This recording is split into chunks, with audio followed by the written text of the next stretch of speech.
Welcome into the Road in Between, the podcast. I'm here with John Pollard, and we have been friends for a long, long time. I love your family, 2 beautiful girls. You got Kelly, your wife, and my wife, Paige, and our 3 children. We have been apart together in this community, and we are excited to be together on this new podcast that you have helped to start. Thank you for that, John. Oh, absolutely. Absolutely. I'm excited to be here with you to help you with, you've been doing mission work for as long as I've known you.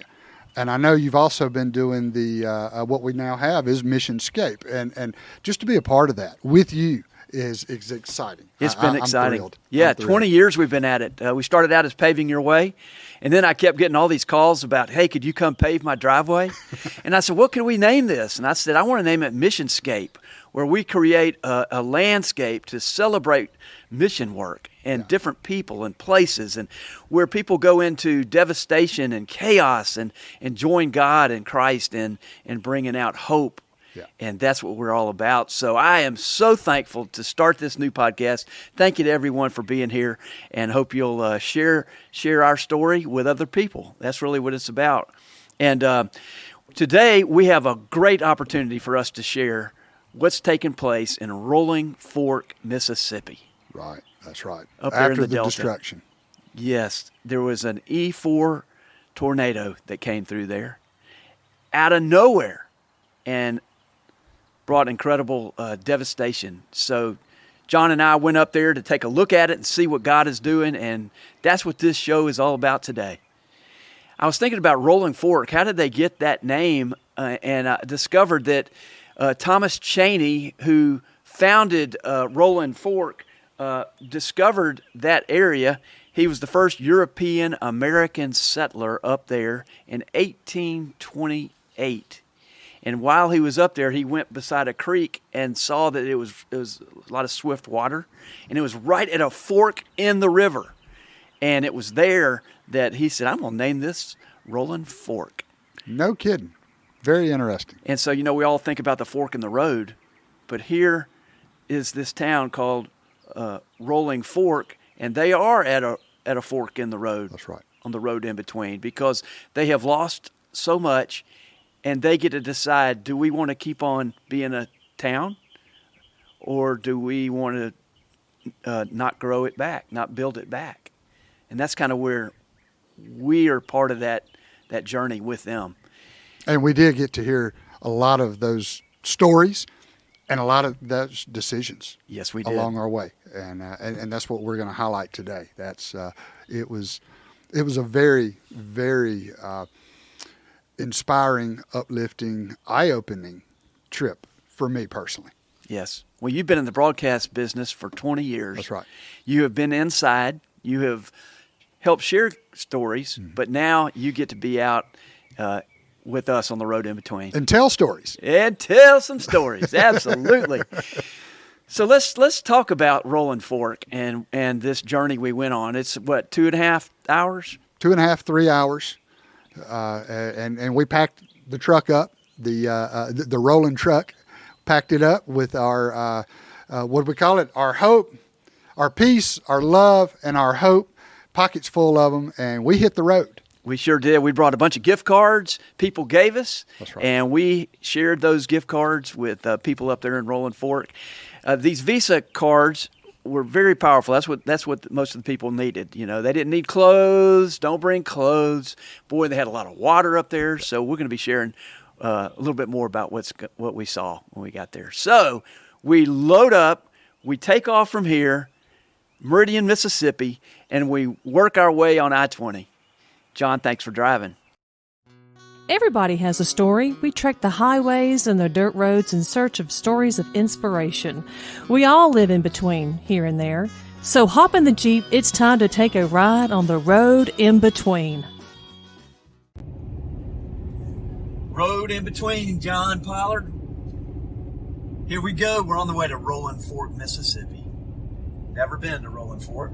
Have you, John? I've been through Rolling Fork. I have good friends from Rolling Fork, but I have never been to Rolling Fork.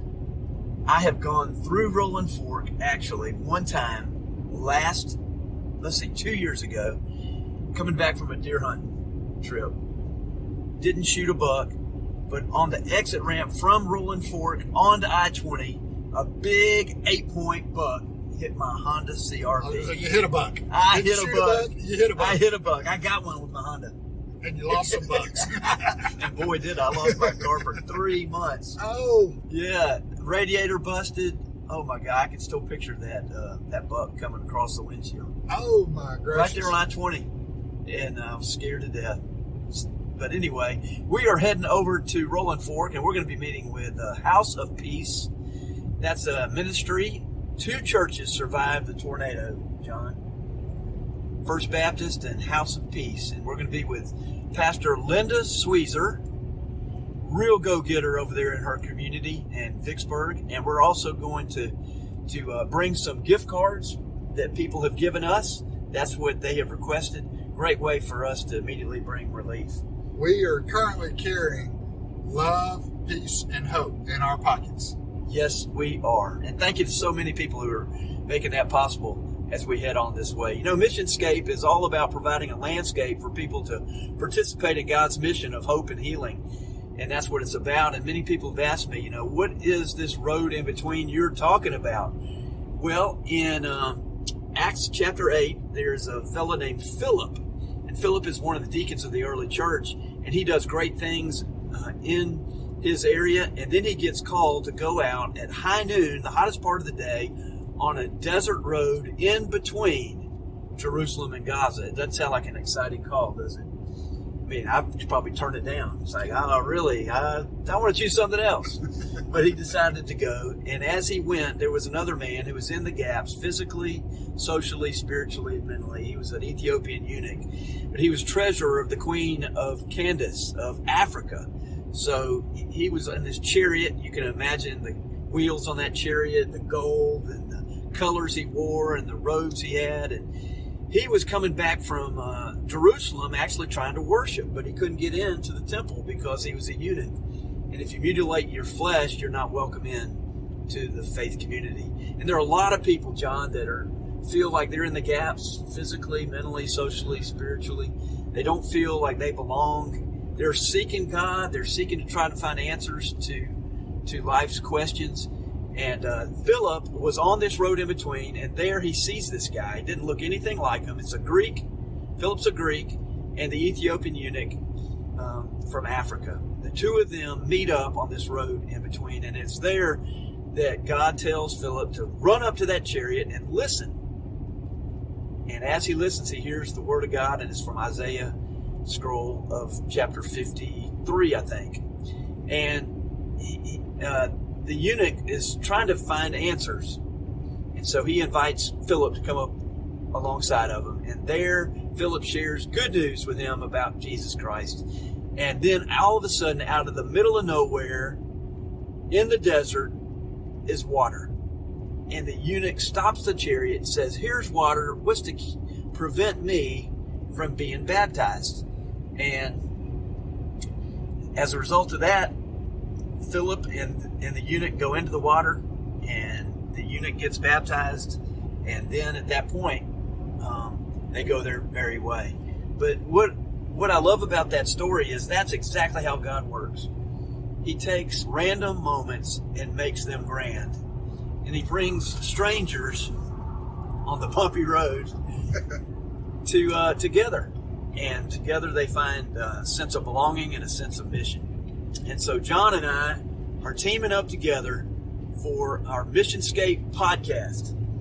And we are real excited about that. Road in between the podcast. Road in between the podcast. And right now we are in Lake Mississippi outside of Meridian. We got about a 3-hour drive to get to Rolling Fork. President Biden was just at Rolling Fork this past week, and we tried to go, and we knew we weren't going to be able to get in, so we wait until today, and we can't wait to share with you what we find. Now, what we discover on this road in between is a lot of people in transition wonder where God is. Where is their hope? But we believe that God lives especially on the road in between.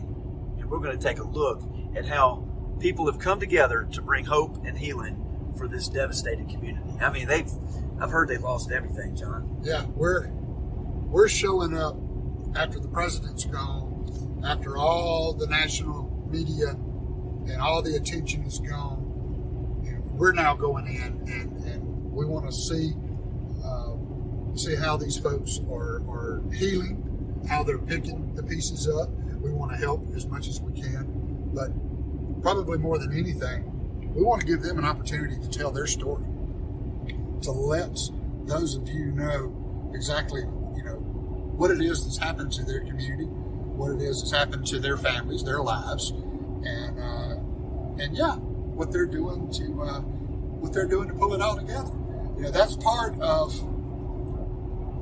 Road in Between the podcast. Is our mission is we want you to tell your story. We want to give you an opportunity to tell your story and where you are on your road.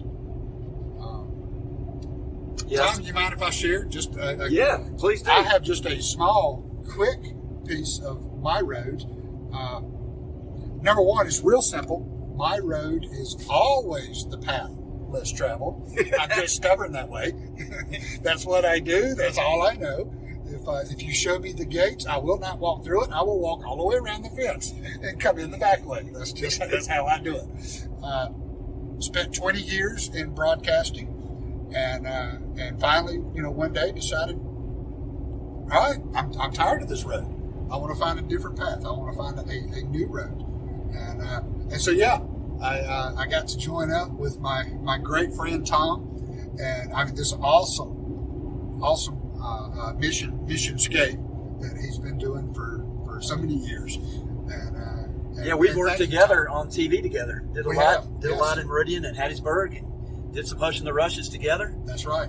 We've been able to share a lot of what Tom's been doing for many years, and I want to be a part of that now. So awesome, Tom. Thank you so much for letting me be a part of this. Absolutely, we're excited to be with you.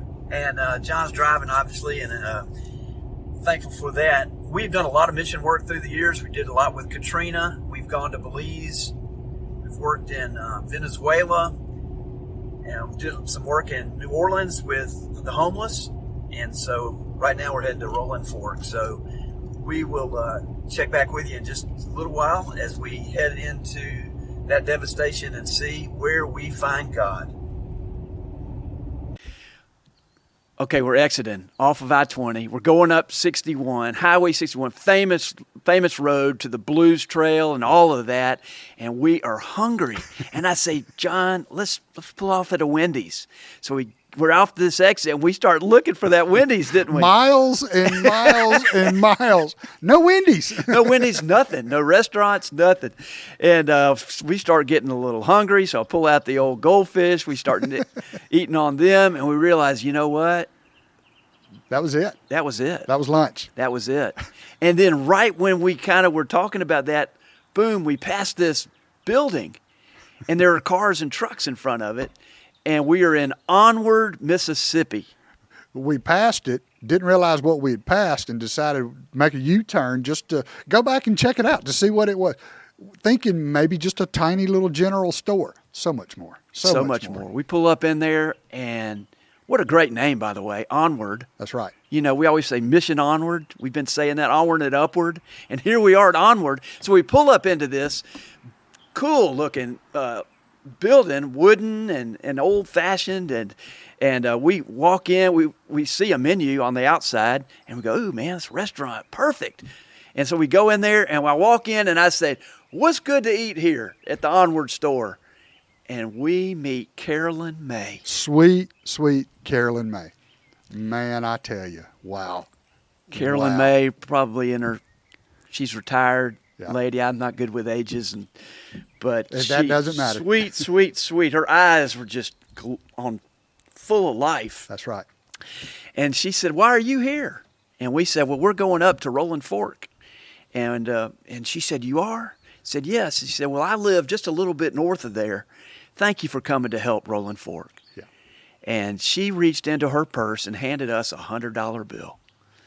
Wow, John. We knew we were at the right place at the right time. That's right. That's right. God made us turn around and go back into Onward's store, the restaurant. There was a purpose for us to be there, and it gets even better. Gets even better because God's going, you don't want to go to Wendy's? Come on, man. You're going on the road in between. Eat where it's local, eat what's unique, and we have learned that lesson indeed. Absolutely. So we pull up in there. We go to, we find out what to eat. What was it, steak and peppers? Steak and peppers. Wonderful. Wonderful. So John ordered that. I ordered a hamburger. It was so good. And we go up into the restaurant there, and there is this one table, and there are about a number of guys sitting at this one table. And I walk in, and I said, "Where are you from?" "We're from Meridian, Mississippi." And they say, "We're from Jackson, Mississippi." And then there's one guy in the middle of the group, That's and right. he says, "I'm from Meridian, Mississippi." And we said, "Whoa." We found out they were a Surf Pro group from Jackson, and Willie Greer. Here's a toast to Willie Greer. Thank you, Willie. I know Willie.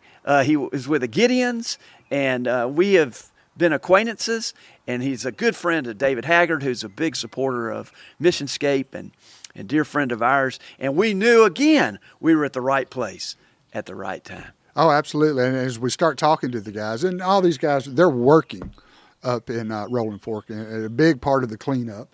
And, Willie, when he piped in, he had a great story to share. As far as the state troopers, the fire department, the police, everybody around here has been really supportive.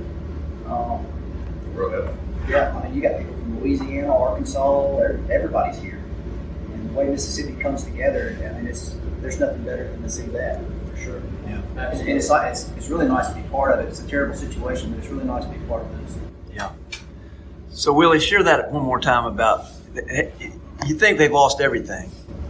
Well, a lot of people on the outside looking in, and a lot of non-believers may believe that the people in Rolling Park have lost everything.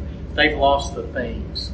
They haven't lost everything, and they haven't lost the most important thing. And the opportunity to come together, the opportunity that they've had in the last 2 weeks to actually worship together. A lot of the churches were damaged, and different denominations kind of put the hair splitting to the side and worship God together. I think that's a wonderful thing. So it needs to be thankful for and hopeful because of, and to know that God's plan is unfolding right now. There's a reason for this. There's a reason for everything that happens every day, and we may not understand it, but that's okay. We're not meant to understand it. We're meant to accept it and do our part. So. Thank you, Willie. Thank you all for sharing. Yes, sir. Yeah, Willie Greer. I love when people share their testimony, their story, their style, their personality, and that's what the Road in Between really is all about. It's allowing a vehicle for people to share their story, the ups and the downs, the good, the bad, the ugly, and where they discovered hope. Yeah. And boy, Willie did that. Surf Pro, their big slogan is "like it never even happened." Who better to go into a tornado with relief than Surf Pro?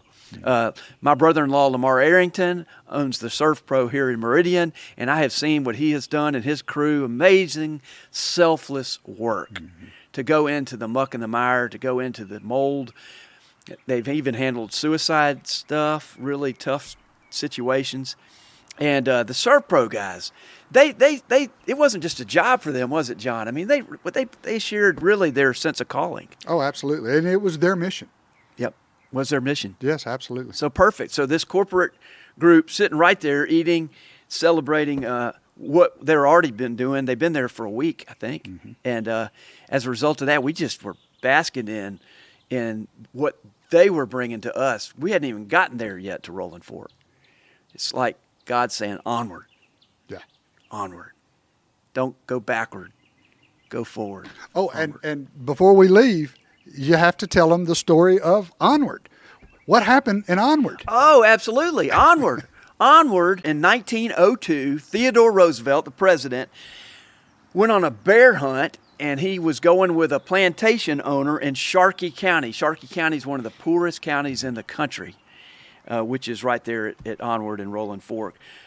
Here's what happened, John. This bear, okay, was cornered by the hunting dogs, and the bear got a hold of one of the guide's pups, and the guide got really, upset. Right. So you know what he did? He took the stock of the gun and he hit it over the head of the bear, and the bear became unconscious. They brought President Roosevelt over there to shoot the bear. It had been tied up, in fact.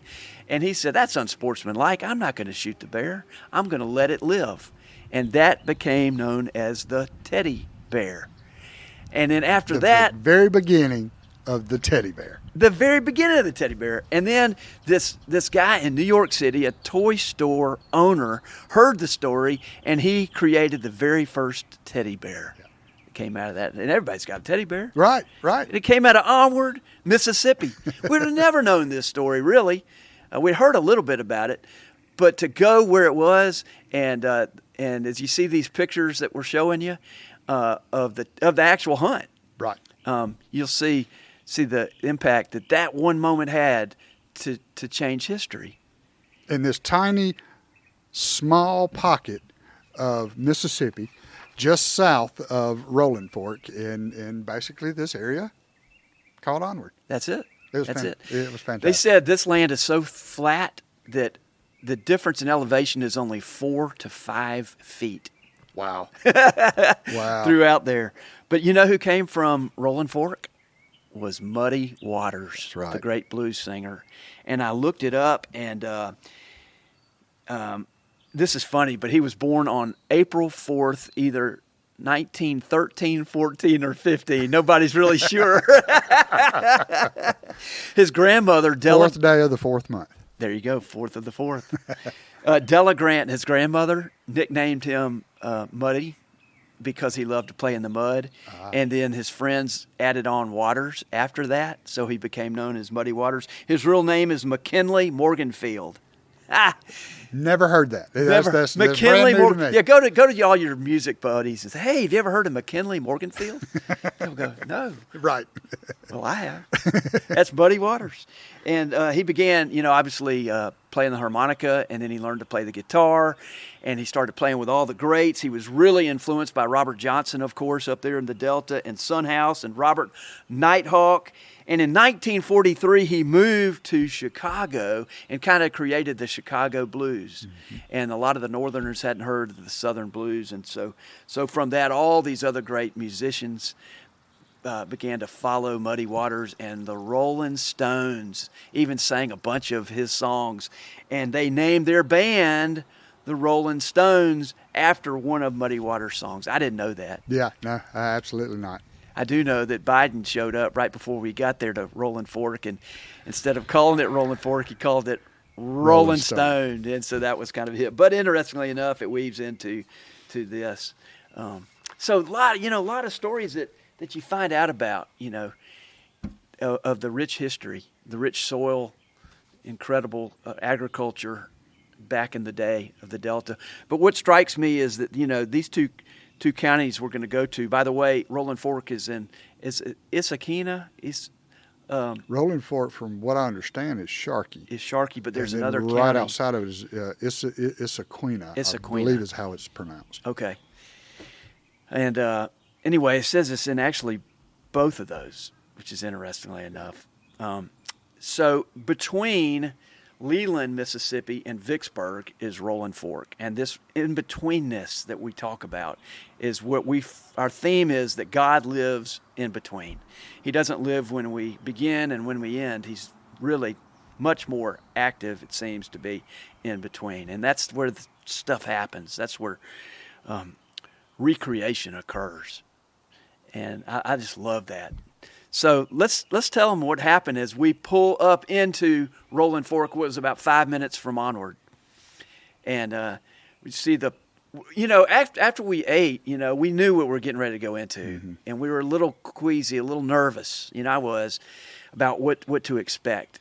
And we pull up in there, we see some blue lights, coming up, and it kind of gets us ready, and police presence is there, and then there it is. The church on the left side of the road says House of Peace.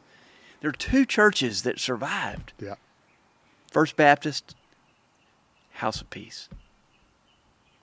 It's not much of a church. It looked more like just a building, really. Mm-hmm. Didn't have a big steeple on it. Didn't. The parking lot was small, and it was a small church. Mm-hmm. But it became the mission outpost for this project of Rolling Fork tornado relief. That's right. So we wheel to the back. We see a doors open. We go inside, and we see that the fellowship hall has become a distribution center. And boy, has it. It was stocked slam full of water, of clothes, of supplies, soaps, food, toiletries. I mean, anything and everything you could possibly imagine, which is exactly what the families needed. And so, yeah, and these folks, they were coming in, I mean, one after another, car after car after car, pulling in, getting the needs, getting what their family needed, and rolling out. They did. And we felt like we were on holy ground. This was not a time to talk. This was a time to watch and listen. And part of this Road in Between podcast is just that. It's a listening tour of listening. What do you do after? What do you do after you've lost your home? What do you do after you've lost loved ones? 16 people died in that tornado. Mm-hmm.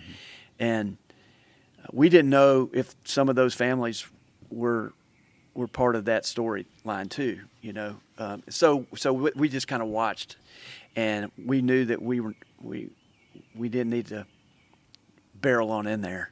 That's right. And we said we'd like to speak to Apostle Linda Sweezer, whom Shelley Tingle had introduced us to by text.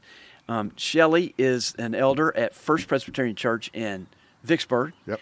And she kind of is our conduit to help us get supplies in to House of Peace. So that's a wonderful opportunity for us to do that. So we said, where's Linda? We want to meet Linda. And she was in the back. She was getting ready to get a van.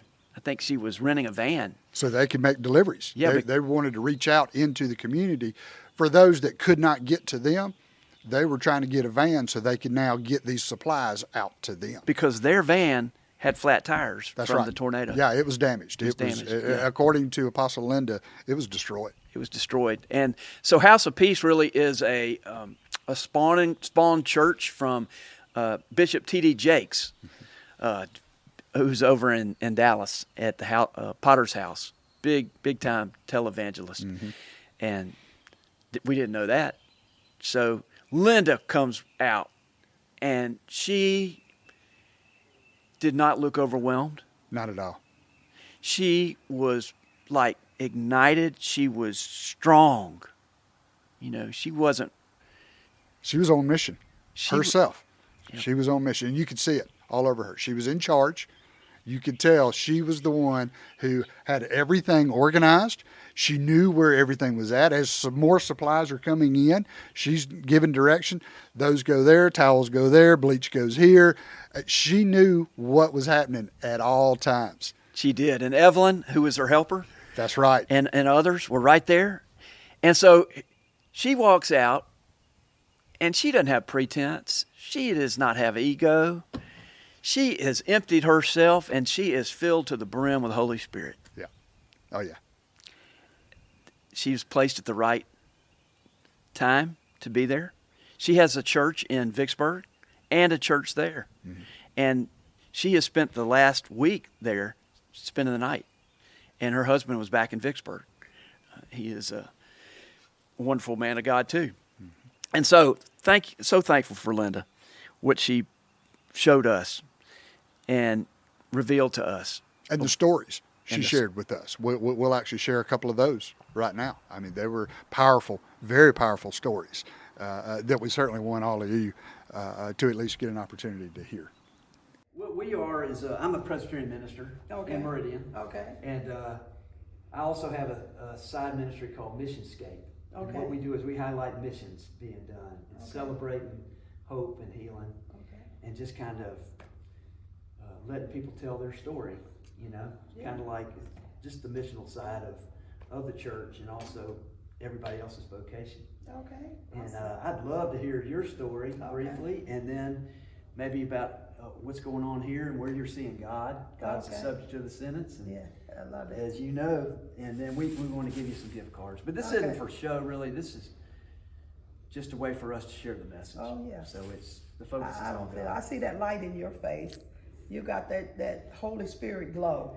Do people tell you that? They do tell me Oh, that. it's there. It's real. Yeah. Thank you. Well, yeah, I'll be happy to tell you. I'm Linda Sweezer, Rouster, and I have been pastoring for about 22 years, and our main church is in Vicksburg, Mississippi. This church was planted by the Holy Spirit and myself 16 years ago. So it's been here 16 years. Prior to that, I was doing social work in this community for about 6 years. So I've been in this area. I actually worked for a place in Cary and then did social work for them. And I never knew that God was going to, number one, call me to preach. Number two, call me to pastor. Number three, I never thought I'd have seeds already in the ground because I just loved the area, loved doing what he called me to do in social services. So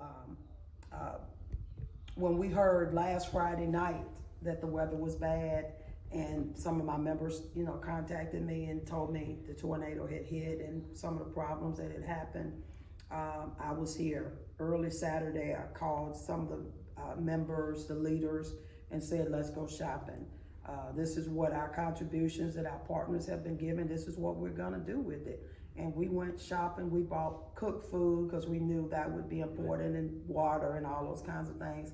And we came in, and we were in awe. I mean, our jaws dropped, and we were looking like, wow. We were 5 minutes away from the building, and it took us about 45 minutes to get here. There was so much traffic, and everybody was looking like, oh my God. It was devastation. That house, she said, it looked like there was never a house there. There were no remnants. And boy, she was crying and I was crying. It was so touching. Just thinking about how CeCe Winans has a song that I love so much, the goodness of the Lord, the goodness of God, that he would spare her life. And I had another member who called and she said, my family and I, we were in the house, and she said when the tornado hit, we just went into the shower, the children and I guess, and her husband, and she said the whole house was gone except the shower they were in. Even in the midst of all of the trouble and the trials and the darkness, there's so much light because so many people have come. Look at you. Mm-hmm. And you've come from where? Meridian. All the way here. We've had people coming from Washington, Texas, Ohio. People have come from everywhere. The light is dark, literally here, physically.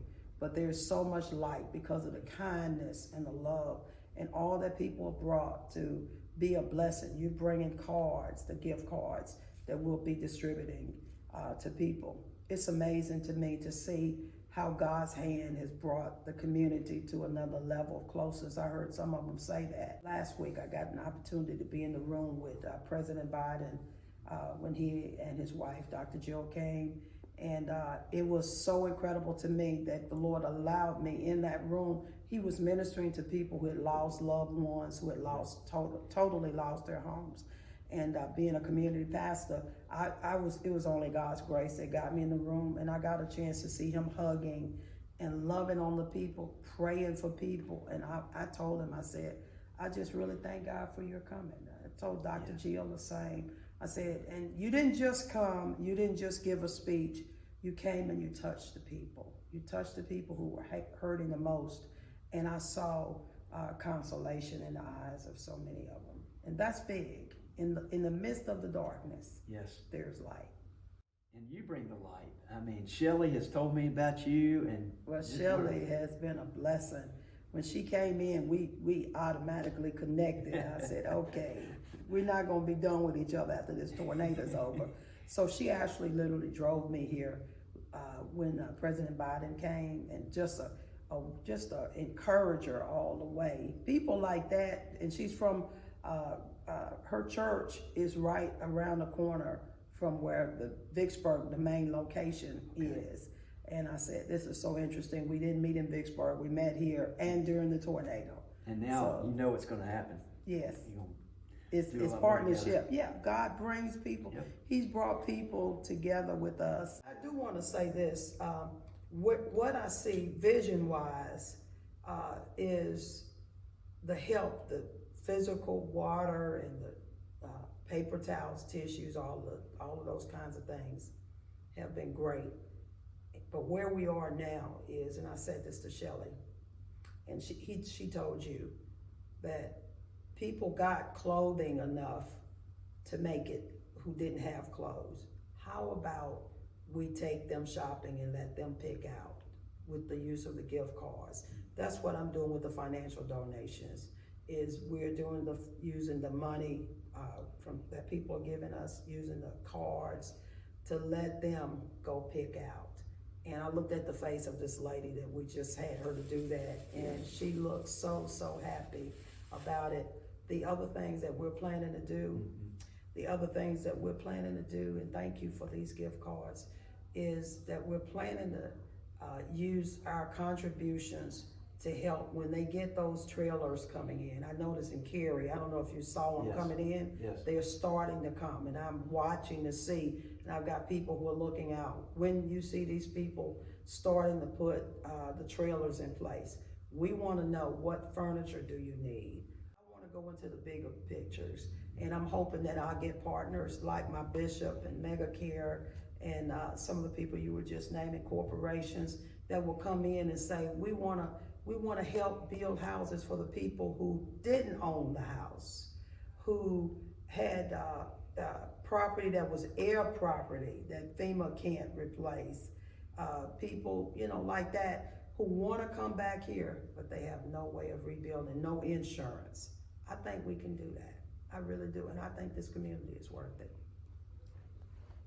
The new Rolling Fork. The new Rolling Fork. You said That's a a vision. mouthful. That's what we said too, a new Rolling Fork. Well, you have been called, Yeah. and you have been shaped, and you are being sent. You've met the president. Yes, it was an honor. And, Quite an honor. And then I met you, the man with the light of the Holy Spirit all over you. I mean, from the moment I saw you outside, the light of the Holy Spirit. And this is a great thing that y'all are doing. I went to your website for just a few minutes. I didn't get a chance to see it like I wanted to, and then I met John. And it's to me, it's amazing to see people who really understand mission. This is what we've been called to do. That's it. Storytelling is a huge part of mission. It's not just the mission project or the mission trip you go on. It's what happens after that. That's really what Easter's about. Jesus gets resurrected. They see Jesus, but then he says, oh, and by the way, go tell somebody. Go tell the others that haven't seen me yet. And that's really what Linda does as a pastor, is she now shares the reflection from that. And I'm so thankful for her and the way that she has brought her style and her personality into it. And she doesn't focus on herself. She's always highlighting others. And I think that's what ministry really is. When you think about losing everything, like Willie Greer said, they didn't lose everything. They lost things. They lost their material things. That was it. That was very powerful to hear that. And onward. And then we witnessed it. So my question is, what do we do now? What are they going to do? And how can we help them? Because Missionscape is not just telling the story, it's getting others to say, hey, this might be a mission project that our viewers and listeners want to be a part of. Mm-hmm. And so if you want to be a friend of Missionscape, you can pick one of these projects. Mm-hmm. And we have lots of projects that we'll be sharing with y'all that we're doing. But this one's about Rolling Fork, Mississippi, at the fork of the river, the creek where it was named, really is where we are seeing. So let's take them on a trip as we left Linda, and as she kind of sends us out in the Spirit. Oh, before we do that, you remember we unloaded a truck? Oh, that's right. From Meridian. From Meridian. A truck full of supplies, as we happen to be there pulling out. This truck from Meridian shows up, or I'm sorry, the truck actually came from Vicksburg. Yeah, Vicksburg, from Shelley Tingle. Yeah. They come pulling in with supplies from Meridian. Of all places. Where did this come from? Of Meridian, Mississippi. It was like we knew we were at the right place at the right time again. That's right. Started with Carolyn May, went with ServPro, went with Linda, Shelley, and now the unloading. And we unloaded a lot, didn't we? It's Yes, we charcoal. did. You don't think about charcoal. But you know, they had no power, and by the way, there was no power in the church when we were walking with them through it. Yeah, all they could do is grill. Yeah. And so that and garbage bags and Clorox and bleach and peanut butter. Peanut butter, lots of peanut butter. Lots of peanut butter, protein, and diapers and all that kind of stuff. Things you really don't think about, but that's as first responders. That's really what you need to do. Need to bring. So we unloaded the truck, and then you said, "We got to go see." We got to go see. And so when we pulled out of House of Peace, instead of taking a right to head home, we took a left into Rolling Fork. Yep. And Tom, I got to tell you, that was, for me, what struck me probably more than anything. And you know, you can see the imaging right now that we were driving through all of the destruction, all of the devastation. But you could see people out there, and there were tons of people working, cleaning up. There was activity. There was vehicles all over the place. There was power equipment, gas equipment everywhere. There was just activity all over the place. Samaritan's Purse was there. Samaritan's Purse, that's Graham, right. Billy Graham's son. They were roofing. But what struck me more than anything, the silence was deafening. You had all this activity. You had everything going on. And that was just, we kept commenting, talking about how quiet it was. Yeah. Just, chainsaws are going, but you couldn't hear them. Trucks are rolling. You couldn't hear them. People were talking. People were bustling. And you couldn't hear them. It was just silent. And no birds. No birds. Reminded me of Katrina when we did a lot of work with Katrina. Yeah. Went down in the lower Ninth Ward and nothing. Silence. It was eerie, but you know what? God says, be still and know that I'm God. In other words, be still and know that you're not God. Right? That was the thing. You could tell he was working. Yeah. That was the beauty of it. Yes. You knew he was working. And how does he work? He works through people. That's right. Who say, you know what? I want to help. I want to make a difference. I want to do my part. The apostle said, she said, people have come from all over the country already to help out. My question a lot of times in tragedy is, where is God in this? How does God allow this? I'm mad at God. Why did this happen to me?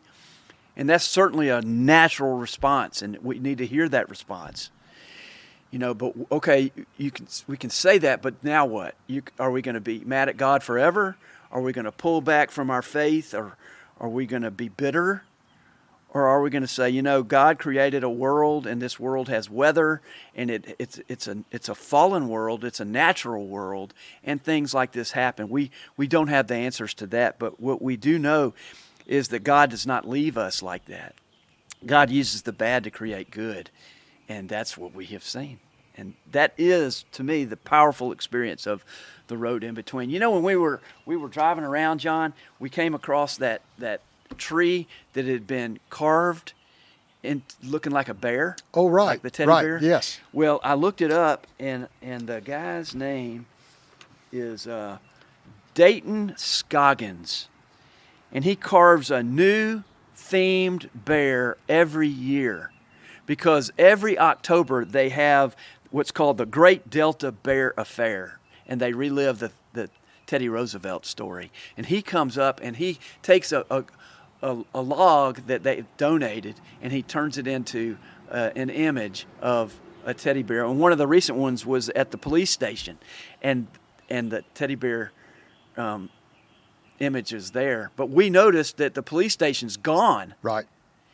And so it was all tents. That's right. That was weird to me. Yeah. You know, really. There were like 5 white tents and all the police cars around. That's the police station. That's right. Yeah. The word nowhere is also 2 words, now here. And that's kind of been our theme at Road In Between. Some people would say, man, there's nothing here. And God says, out of the nothingness I create, you know. And he's doing that. And so Rolling Fork is our very first road trip together, John. Yep. A big one. It was a big one, and we're going to go again.